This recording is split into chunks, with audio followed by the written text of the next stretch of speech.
Bom dia, bom dia. Graça e paz.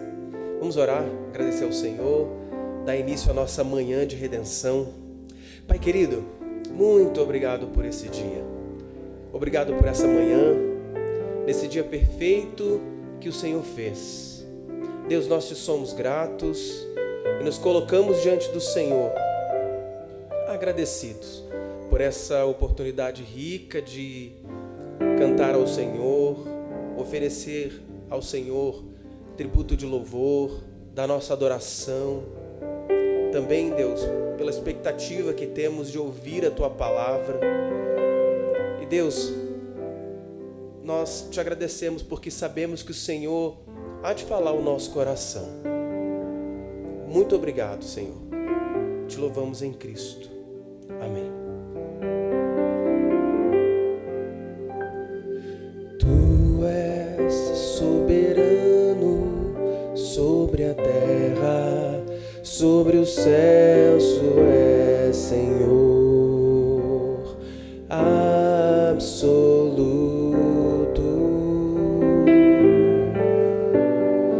Tudo que existe e acontece, tu sabes muito bem. Tu és tremendo.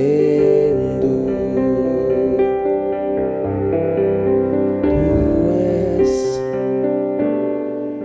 sobre a terra, sobre os céus, tu és Senhor absoluto.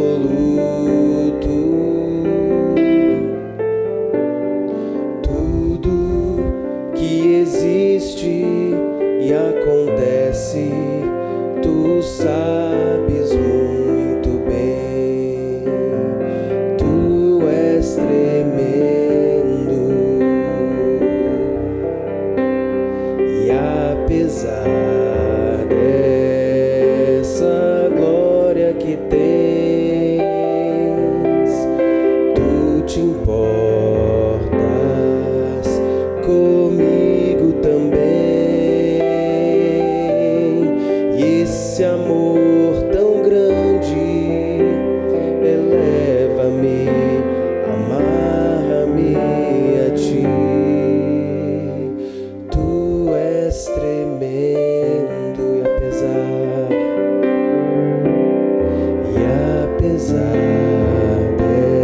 desta glória que tens, tu te importas comigo também. E este amor tão grande eleva-me, amarra-me a ti. Tu és tremendo.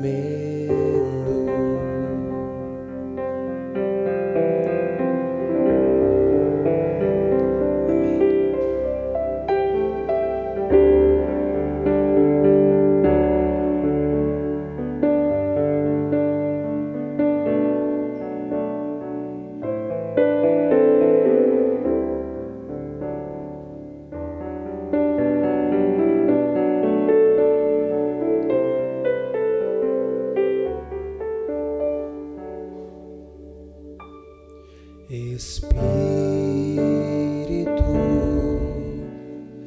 encha minha vida. Espírito, encha minha vida.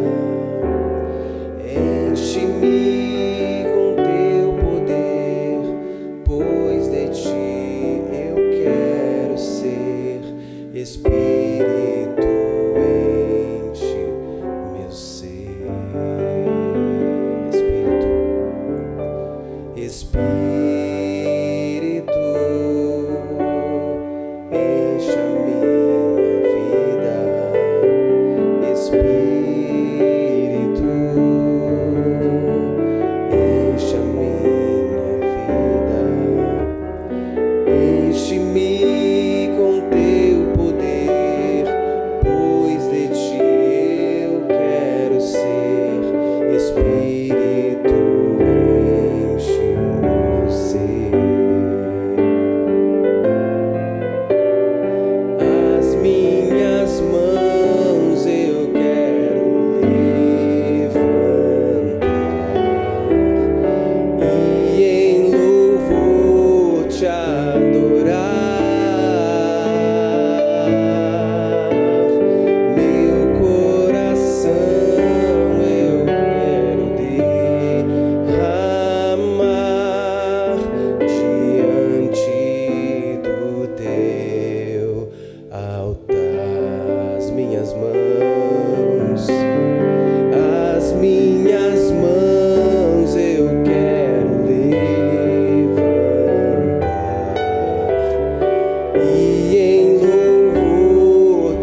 Aleluia. Glórias ao Senhor.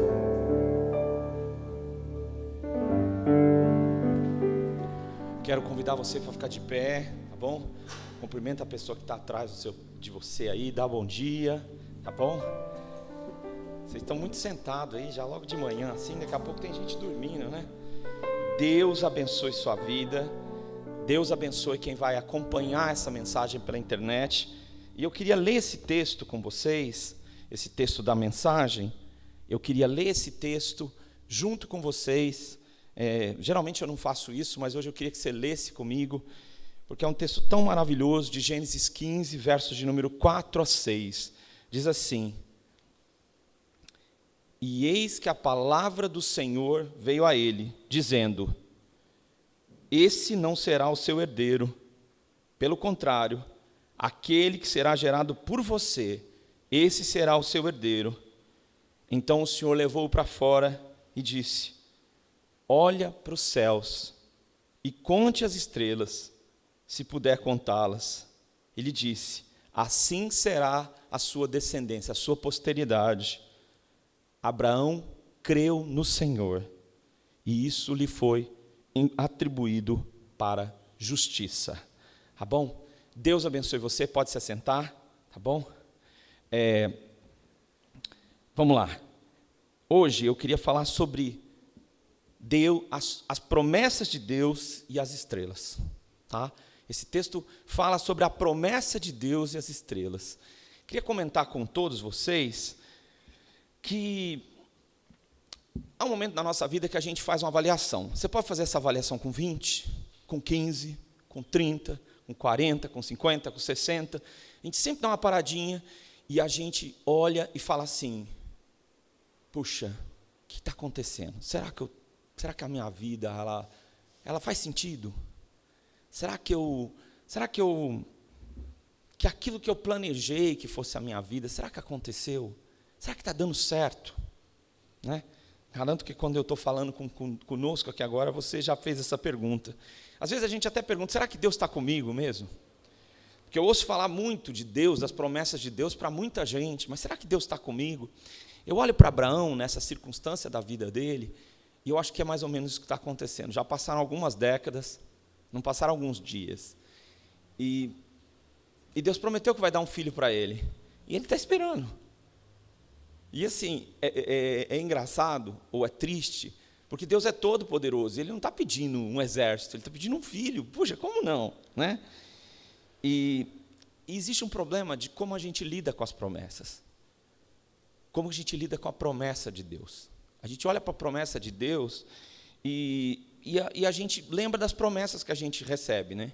Promessa de político, né? Em campanha. Político em campanha vai mudar o mundo, né?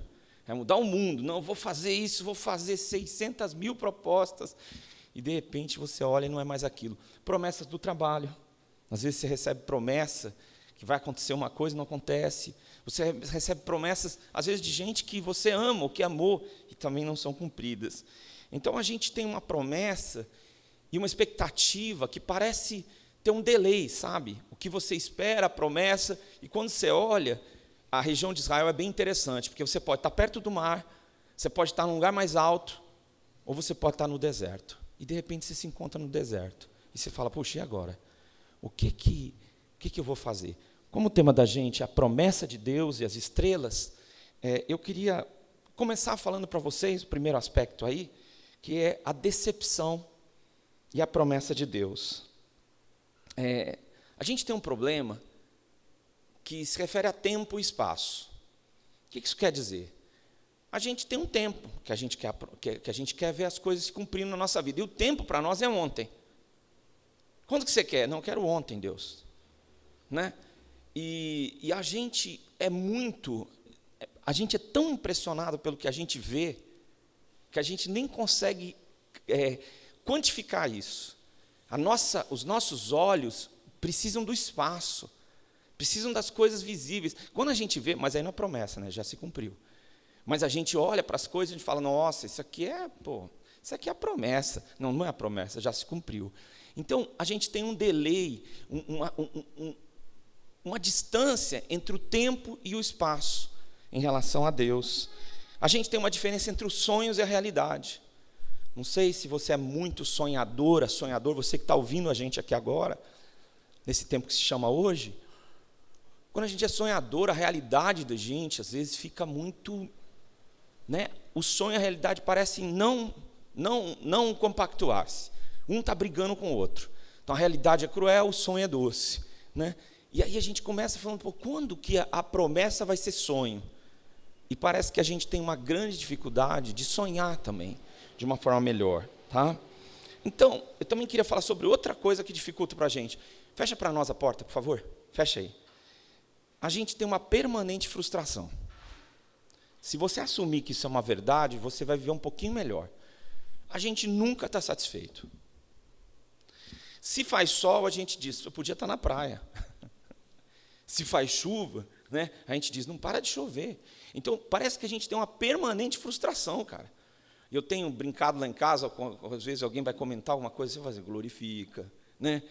É uma brincadeira santa, porque, assim, como é difícil para a gente. Então, assim, quando a coisa está ruim, e eu vejo Abraão, nesse texto, acho lindo isso. Ele dizia, pô, cadê a promessa, Deus?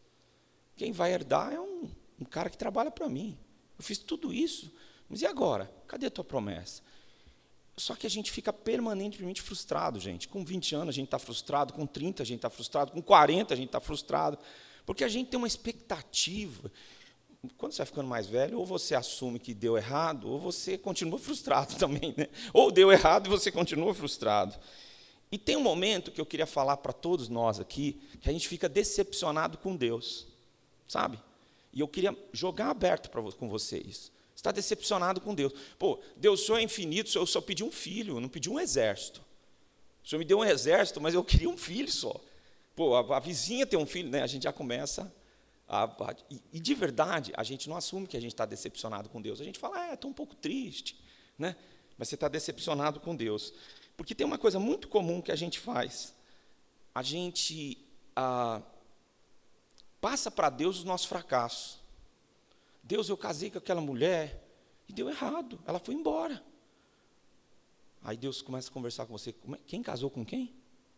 Eu casei. Quem casou? Eu casei. Mas como que você casou? Não, foi assim, assim, assim. Mas o Senhor não prometeu? Então, sempre a gente tem um problema que a gente quer colocar os nossos fracassos na conta de Deus. Né? A gente quer colocar a nossa fidelidade em xeque com a fidelidade de Deus. Eu fui fiel ao Senhor. Será que foi mesmo? Né? Eu ouvi o Senhor, será que ouviu? Estou perguntando, não estou afirmando. Mas essa é uma razão nossa. A gente quer terceirizar o nosso problema. Porque é muito difícil a gente assumir que o fracasso é nosso. Ou seja, no caso de Abrão, o problema dele é que a esposa dele era estéril. Significa que ela não pode dar à luz. Ela nasceu sim. Então, só um milagre. Mas Abraão crê no milagre porque Deus prometeu. Né? E geralmente a gente faz o seguinte, as nossas vitórias a gente atribui a nós. Não, cara, suei muito, lutei muito. Né? Eu sou um cara, nossa. E aí a gente baixa a bola só para o pessoal não perceber que a gente é soberbo. Mas quando a gente está vencendo, somos nós. Quando a gente perdeu, foi Deus. Deus não deixou. Mas como que a gente entende a obra de Deus? A gente não entende. E eu queria falar uma coisa que eu ia falar mais adiante, mas já quero falar para você. Se Abraão não tivesse esperado 30 anos pelo filho, e se Deus tivesse dado em um mês, não estava escrito na Bíblia. Você já pensou nisso? Não ia escrever na Bíblia. Para que escrever na Bíblia uma coisa dessa? Ué, esperar um mês para dar a luz? Qualquer um.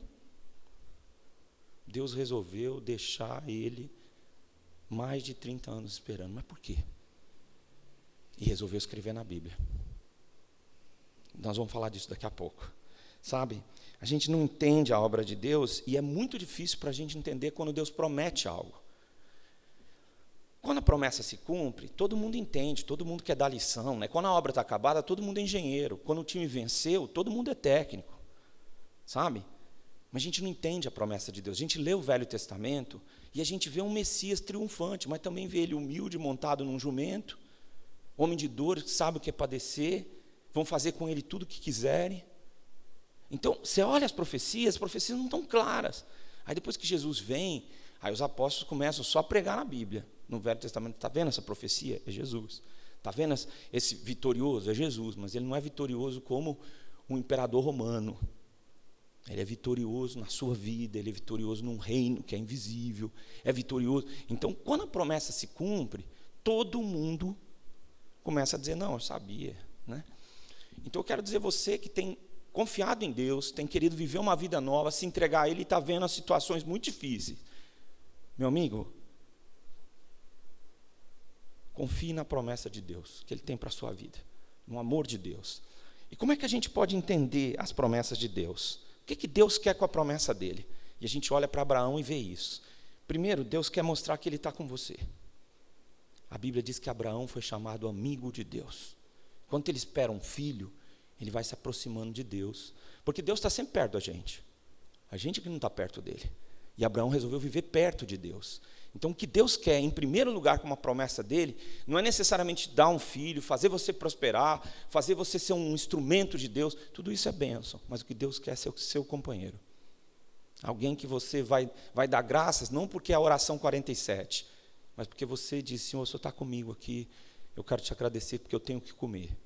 E continuar falando com Ele como um amigo que está com você. Sabe? Deus quer revelar quem Ele é para você.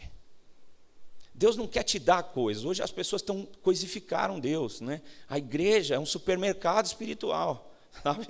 Então os caras vão lá, eu quero, hoje no culto vai ter a promessa tal, qual que você quer? Né? Mas Deus quer revelar o caráter dele para você. Ele quer mostrar quem ele é.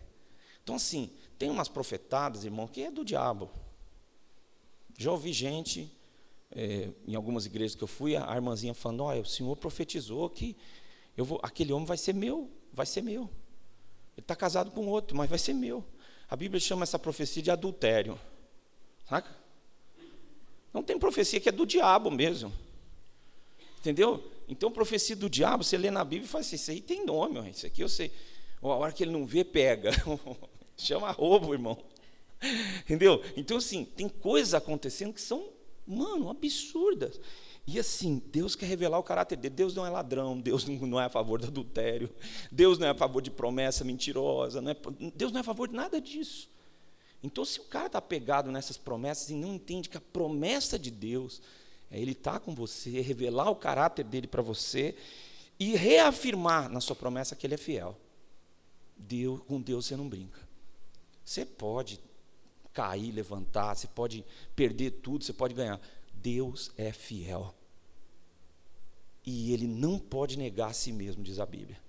Ele é fiel. Então Ele quer mostrar uma coisa para nós, que Ele mostrou em Abraão. Eu sou fiel. Quem de nós aqui, quem está ouvindo isso hoje, no tempo que se chama hoje, vai poder dizer, eu sou fiel? Será que você é fiel igual a Deus mesmo? Não? Se dependesse de nós, da nossa fidelidade, tinha dia que eu esqueci de chamar o sol para nascer. Morreu todo mundo. Né? Esqueci de cuidar da órbita do planeta da Terra, porque a Bíblia diz que Deus sustenta o universo no poder das suas mãos. Deus é fiel, sabe? E Deus vai cumprir o plano. Não, mas o plano que Ele tem para a sua vida, Ele vai cumprir. Você não pode dizer não, Ele não cumpriu. Você pode dizer, eu não quis estar com Ele. Mas o plano Ele vai cumprir. Você quer ver o plano ser cumprido? Ande na companhia de Deus, vai cumprir. Não, mas eu estou precisando disso. O plano vai ser cumprido. Deus falou para Abraão, não vai ser esse o teu descendente, vai ser o que vai sair de você, o plano vai se cumprir. Não, mas eu gostaria. Deus não está batendo um papo com você, Ele continua sendo Deus. Não é você que moldou a sua vida, foi Ele.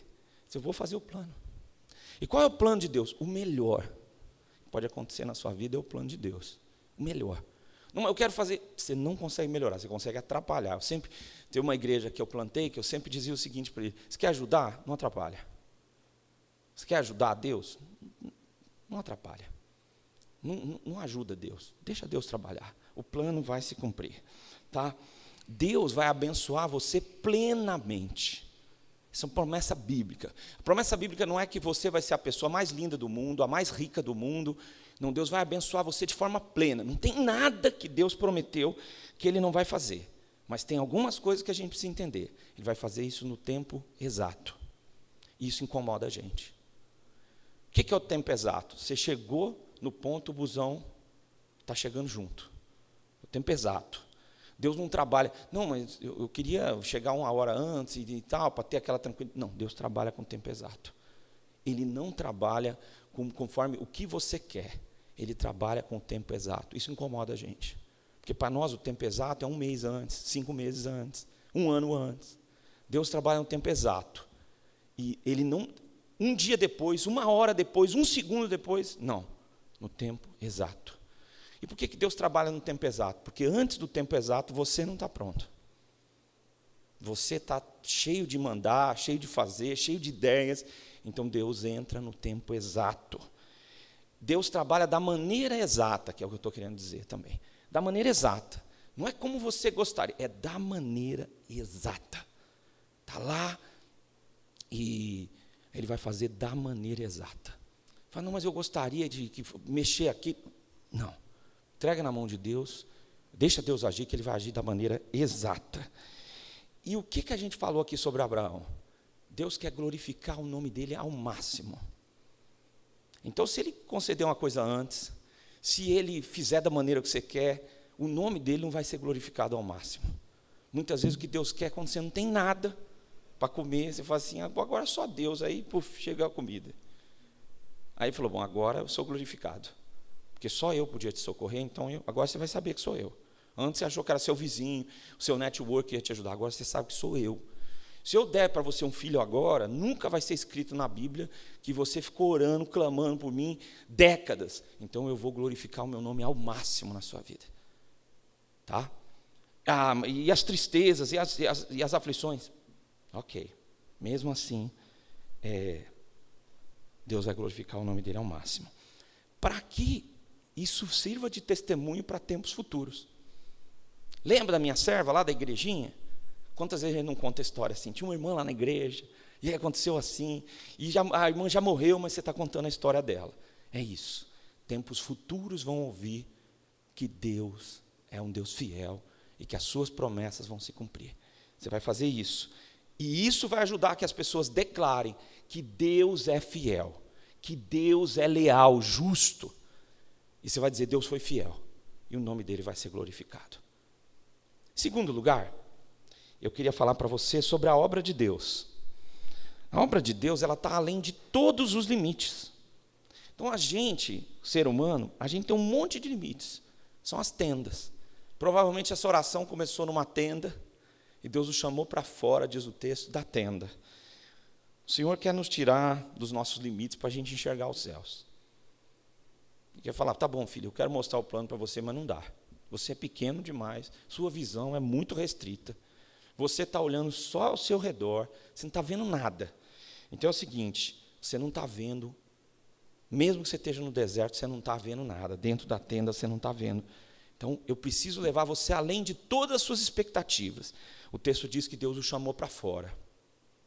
Deus chamou para fora, olha para as estrelas, olha para os céus. Por quê? Por que é preciso sair da tenda?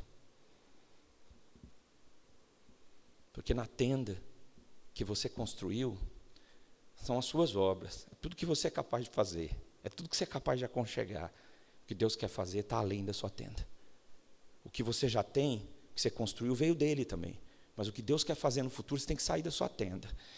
E o problema nosso é que os limites sempre fazem parte da nossa história. E eu queria provar isso para você. A gente tem limites sociais. Por exemplo, quer queira ou não, se você nasceu num bairro, está lá naquele bairro a vida inteira, aquele bairro é a sua região, é a sua quebrada, né? Às vezes a galera brinca assim, eu estou aqui na minha quebrada. Então, o que os caras da quebrada conquistaram? Né? Você conquistar um pouquinho mais, né? Entendeu? Uma caneta a mais, você é o cara da quebrada já, né? Conseguiu mais, porque existem limites sociais. As pessoas, elas limitam a gente, dizem, isso aqui não pode acontecer. Nas denominações, nessa coisa toda, as pessoas também querem cercar o cara para ele ficar meio parecido, todo mundo igual, meio que falando a mesma coisa. Deus não. Religiosamente falando, é assim. Sabe? Existem limites familiares. Se você transcender muito, a sua família fala, ih, cara, você ficou estranho. Você conquistou mais coisas, viajou mais, fala mais, sei lá, mais idiomas ou menos idiomas, você fala outras línguas, ou de repente estudou matemática, né? E a galera fala, pô, você está estranho, né? Porque a família da gente também impõe limites, sabe? Estudando um livro sobre culpa, né?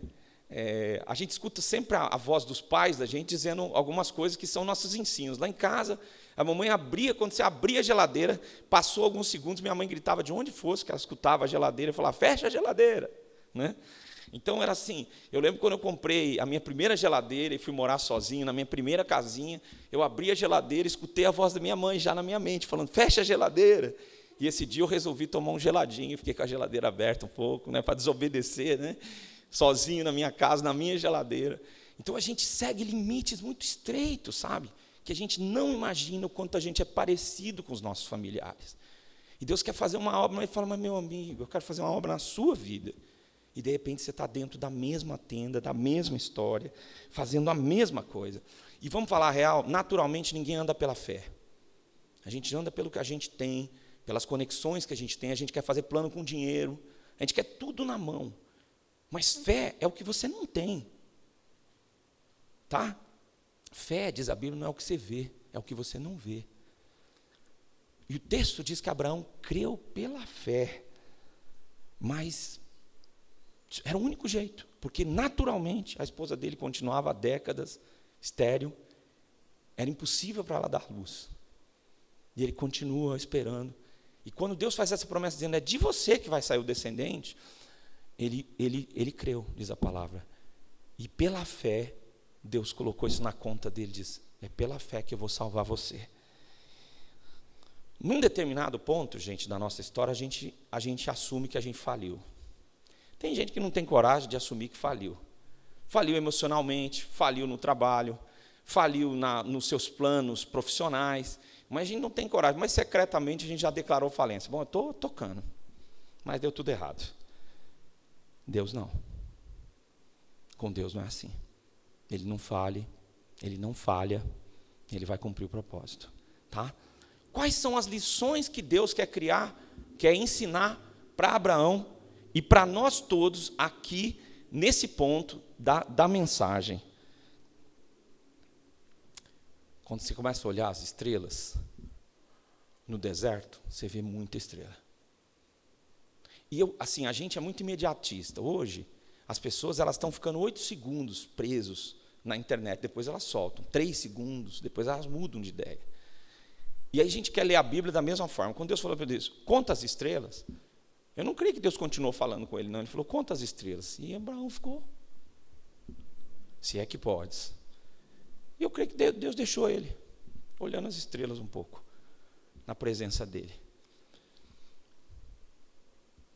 Deus é muito grande. Deus é muito grande. Deus é muito grande. Se a gente quisesse comparar Deus conosco, imagina, Deus está lá em outra galáxia. E aí você faz uma oração e Deus olha para você da outra galáxia. A gente sabe que Deus não é assim porque Ele está em toda parte. Mas se Deus fosse como eu e você, Ele ia olhar você e falar, o que é esse mosquito?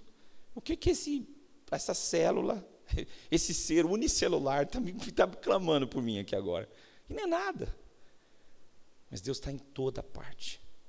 O homem está tentando descobrir as estrelas, as viagens está tentando fazer colonizar, pensando em colonizar outros planetas. Deus é muito grande. E a obra de Deus é muito grande. Então, de vez em quando, a gente tem que parar e falar assim, Deus é grande, eu sou pequeno, mas Deus é grande. A gente tem que olhar para fora e falar, Deus é grande. E eu estou fazendo Deus ficar pequeno. Desse jeito que eu estou crendo, desse jeito que eu estou trabalhando, eu estou tentando fazer um esforço para a minha casa mudar, estou querendo fazer um esforço para a minha igreja mudar, para o mundo mudar, mas eu estou esquecendo que Deus é grande, que Ele é um Criador muito grande, que a obra dEle é muito grande. Olhe para as estrelas. Saia do seu mundinho e olhe para as estrelas. Olhe para as supernovas, sabe? Estrelas que explodem e iluminam galáxias inteiras. Olhe para as estrelas. O que é que elas ensinam para nós? Existe uma ordem perfeita no universo. Perfeita. E isso assusta a gente. Existe uma ordem perfeita. Você vê os bichos seguindo o instinto deles, aí você fala, não, esse aqui foi criado em cativeiro, ele não tem instinto. Tem um instinto, está lá nele. Mesmo instinto. Tem uma ordem perfeita a obra de Deus. E quando você começa a olhar para isso, olhar para as estrelas, e Deus diz, eu vou te abençoar dessa maneira. Não vou fazer uma coisa antes, depois vou fazer a outra, vai ser uma confusão. Não, eu vou fazer isso como eu trabalho, uma ordem perfeita. Sabe? E quando a gente olha para as estrelas, hoje com o que a gente sabe das estrelas, a gente descobre algumas coisas, que o tempo no espaço, ele se dissolve. Você começa a conversar com um astrônomo, conversando sobre o tempo, tal, tudo, o cara fala, não, isso aqui são 2 bilhões de anos-luz. Aí você, como que é? Vai fazer a conta de quanto é o que o cara está falando de tempo, trocando para o seu tempo. Você troca e não faz sentido nenhum. Por isso os caras escolheram a coisa mais rápida que é a viagem da luz para tentar falar quanto tempo demora para chegar lá. Imagina que Deus já está lá. Agora. Você não consegue imaginar, porque você fala, não é possível. Não é possível que Deus também esteja em Marte. O cara chegou, suou, passou anos fazendo a colôniazinha lá em Marte. Falou, Deus, agora esse lugar é meu. Ele falou, olha, eu estou sempre aqui.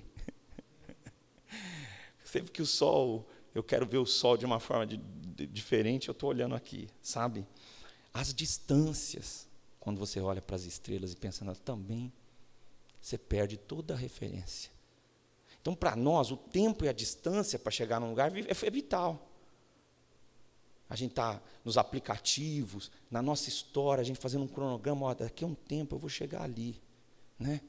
A gente quer pôr uma reguinha para os nossos filhos do crescimento com a idade deles, a gente quer fazer tudo isso. Mas quando a gente está andando com Deus, a gente precisa entender como funcionam as estrelas. E no final elas são uma obra inexplicável, como a sua vida. Você quer contar a sua história, e hoje está cheio de gente que acabou de nascer e já quer fazer uma biografia. Ele acha bonito isso. A obra que Deus quer fazer na sua vida é inexplicável. Eu encontrei com o pastor Eli, encontrei com o irmão fulano de tal, fui lá num café, foi coincidência. Como é? Coincidência? Um Deus que trabalha com ordem, com plano, e que nunca falha. Você pode começar a olhar e dizer, eu não estou vendo os anjos de Deus me cercando, eu estou dando mole, porque eu estou querendo explicar a obra de Deus, e ela é inexplicável, mas ela está acontecendo por causa do amor de Deus. E aí você pergunta assim, como é que Deus vai me abençoar? Primeira coisa que eu e você precisamos saber é que Deus é a bênção. Se você estiver com Deus, você já é um abençoado. Essa é a primeira coisa que eu e você precisamos saber. Não, eu ando com Deus, então você é um abençoado. Mas ser uma pessoa abençoada, necessariamente não é ser o que você acha que é ser abençoado. É o que Deus acha, sabe? E a gente não entende, por exemplo, que ser um abençoado, porque Abraão era um homem abençoado, Deus diz, em ti serão benditas todas as famílias da terra. E começa a história dele dizendo isso em Gênesis 12, antes do 15. Vou abençoar os que te abençoarem, e os que te amaldiçoarem, eu vou amaldiçoar. E você é um abençoado. E ele fala assim, se eu sou um abençoado, se o Senhor é a minha paz, como diz o capítulo 15 no começo, por que eu estou sem filhos? Então, eu queria dizer que uma das maneiras que Deus faz para abençoar você é a provação. E eu queria explicar o que é provação. Essa é uma leitura minha, tá? Se você não gostar, você depois discute comigo no final do culto. Nós vamos ter um cafezinho. Provação, a minha leitura é que é Deus provar o que tem dentro do seu coração. Até rima. O que Deus quer não é pôr você no perrengue. Ele quer ver como você reage no perrengue.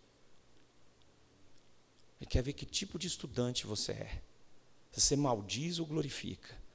Se você passa no teste ou se você volta atrás. Por quê? O que Satanás diz para Deus?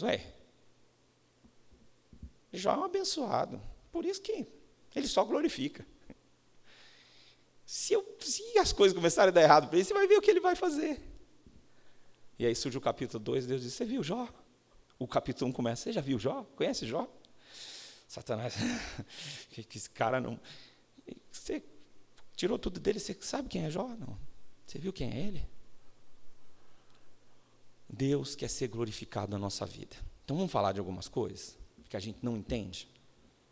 Vamos falar do dízimo. O dízimo na Bíblia, ele foi feito para testar você. Se você vai pôr grana na obra de Deus. Como assim? Ele quer ver se você confia ou não. Ele fala, eu estou precisando de 110% para viver, eu só vou dar 10% para o senhor? E na Bíblia, eu creio que essa ideia do dízimo é bíblico, mas é um marco, só para testar você. Falar, você confia? Teve uma época, gente, na minha vida, que eu vivi de uma forma muito pobre. Minha família nem sabia o que estava passando por mim. Eu morava no Nordeste, e foi um perrengue grande. E eu via circunstâncias que eu precisava pegar meu dinheiro para ajudar pessoas pobres. E aí você ouve Satanás falar com você na hora. Fala, pô, você não tem dinheiro nem para comer, você vai ajudar o menino que está com fome? Será que Deus está com você mesmo? Então, Deus nos dá circunstâncias para ver se a gente confia. O dízimo, seu dinheiro é uma coisa. Seu tempo. Deus quer saber se você vai gastar um tempo com Ele ou não. Tempo. Ou se é um sacrifício. Você passar um tempo com Ele, não. Né? Tem gente que faz oração de uma noite inteira, né? Ajoelha, acorda no outro dia, dormiu, né? Dormiu na cama, ajoelhado. Eu tive colega fazendo isso, né? Começou a oração e passou a noite inteira dormindo de joelho. O cara espiritual, né? Só que estava dormindo. Então, muitas vezes, o nosso tempo com Deus é um tempo tão ruim, com uma qualidade tão ruim. E Deus não reclama, Ele fala assim, não, eu dei para você 24 horas, vamos ver o que você vai fazer. E o cara não quer nada para Deus. Então, eu já escutei muita espiritualização do dia do Senhor. Não, o dia do Senhor são todos. São todos. Que legal, hein? É verdade? Não, não é verdade. O cara, às vezes, não tem 5 minutos para ler um versículo da Bíblia. E Deus te dá e fala assim, vamos ver o que você vai fazer. Né? As adversidades. É na adversidade que a gente mostra que a gente é fiel a Deus ou não. Está dando errado? Tá. Mas eu estou contigo, Deus. Não canso de falar da Dona Maria, e eu queria falar isso para vocês. Foi um testemunho muito grande para mim. Eu tinha começado a ser pastor de uma igreja grande, e as senhoras da igreja me falaram, tem uma irmã nossa doente. E como várias delas falaram comigo isso, eu senti uma certa urgência. No dia seguinte eu fui ao hospital e não consegui falar com ela. Cheguei no leito, ela estava totalmente sedada. Mas aquilo me incomodou. Eu falei, puxa, falaram tanto dela, eu não consegui falar com a Dona Maria. Eu falei, no dia seguinte eu vou. No dia seguinte, num horário um pouco diferente, apareci eu lá para conversar com a Dona Maria. Ela estava lúcida. Veja bem, eu vou contar a história para vocês do jeito que a Dona Maria estava lúcida. Oi, Dona Maria, eu sou o pastor da igreja. Ah, o senhor é pastor? Eu não conhecia o senhor. Eu falei, não, que eu cheguei agora mesmo. Ah, que bom que o senhor é pastor. Olha, pastor, eu sou uma pessoa, fui muito abençoado na minha vida. Só que eu nunca tive nada. Eu nunca tive uma casa, eu nunca tive um carro, eu nunca tive nada. Mas eu fui uma pessoa muito abençoada por Deus. E agora Deus está contando comigo. Eu tinha visto Dona Maria sedada no dia anterior, eu falei, Deus está contando com ela? Fiquei escutando, né? Falei, Deus sempre esteve comigo. E agora, eu é que preciso glorificá-lo nesse momento de dor. Eu preciso exaltar o nome dele, porque ele foi muito bom comigo. Como eu estava naquela, sabe? Orei com ela, passados alguns dias ela faleceu, veio a falecer.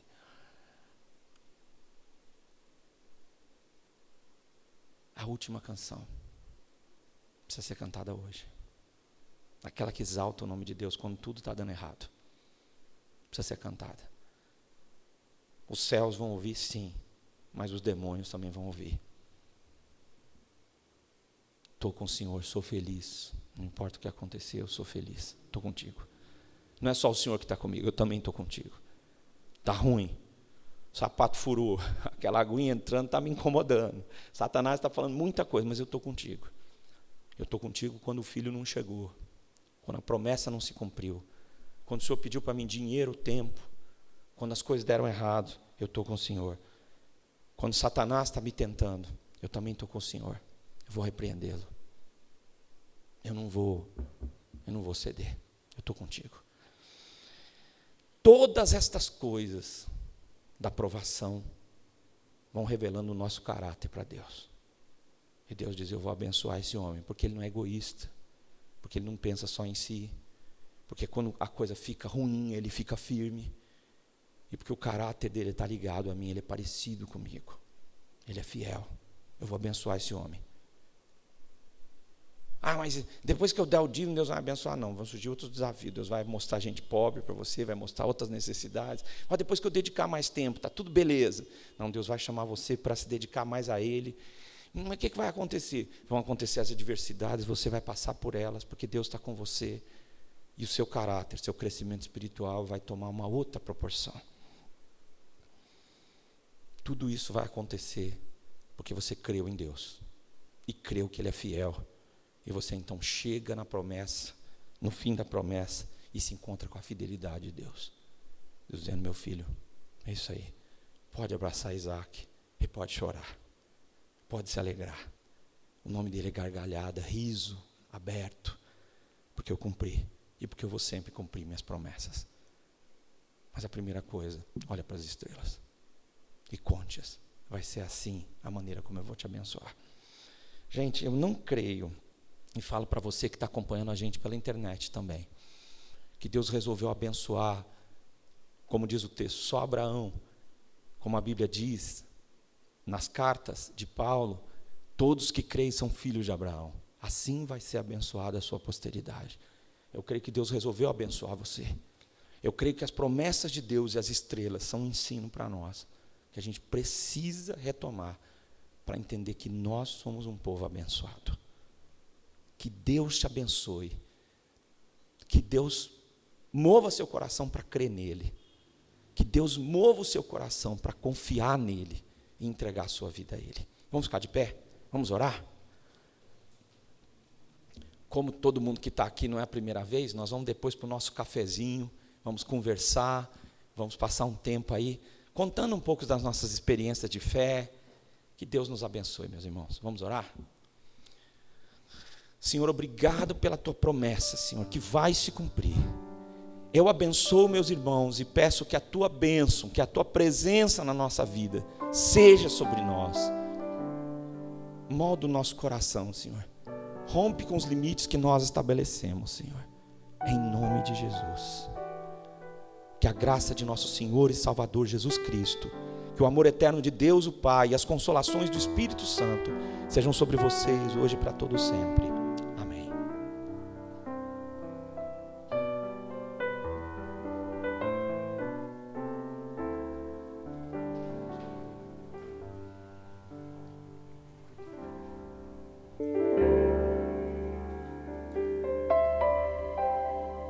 Grande é o Senhor e muito digno de louvor. Na cidade do nosso Deus é o santo monte. A alegria de toda a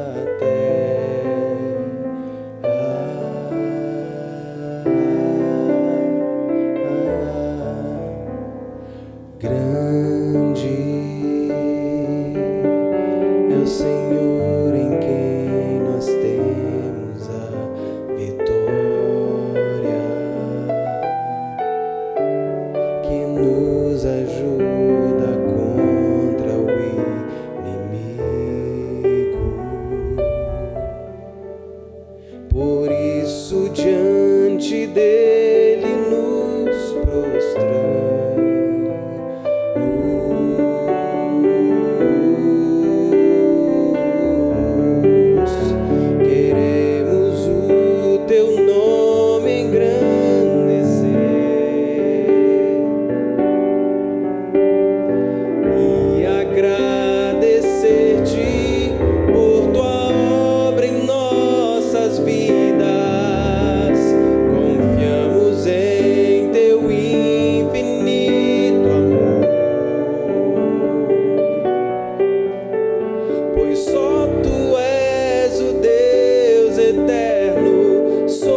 É o Senhor e muito digno de louvor.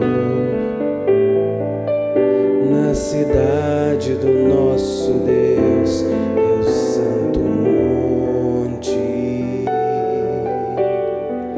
a alegria de toda a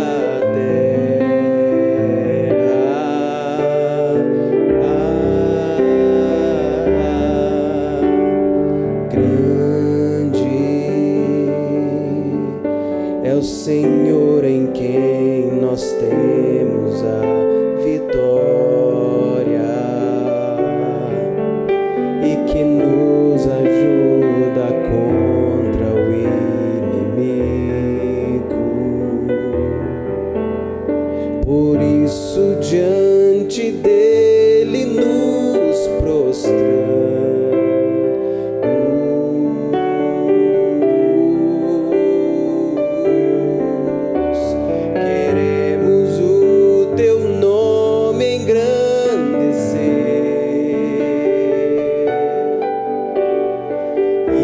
Agradecer-te por tua obra em nossas vidas. Confiamos em teu infinito amor,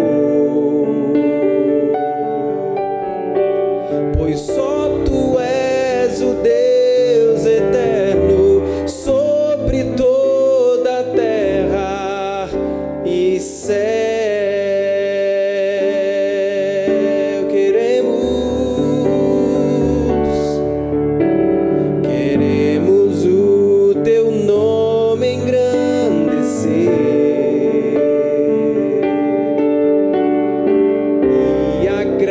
Agradecer-te por tua obra em nossas vidas.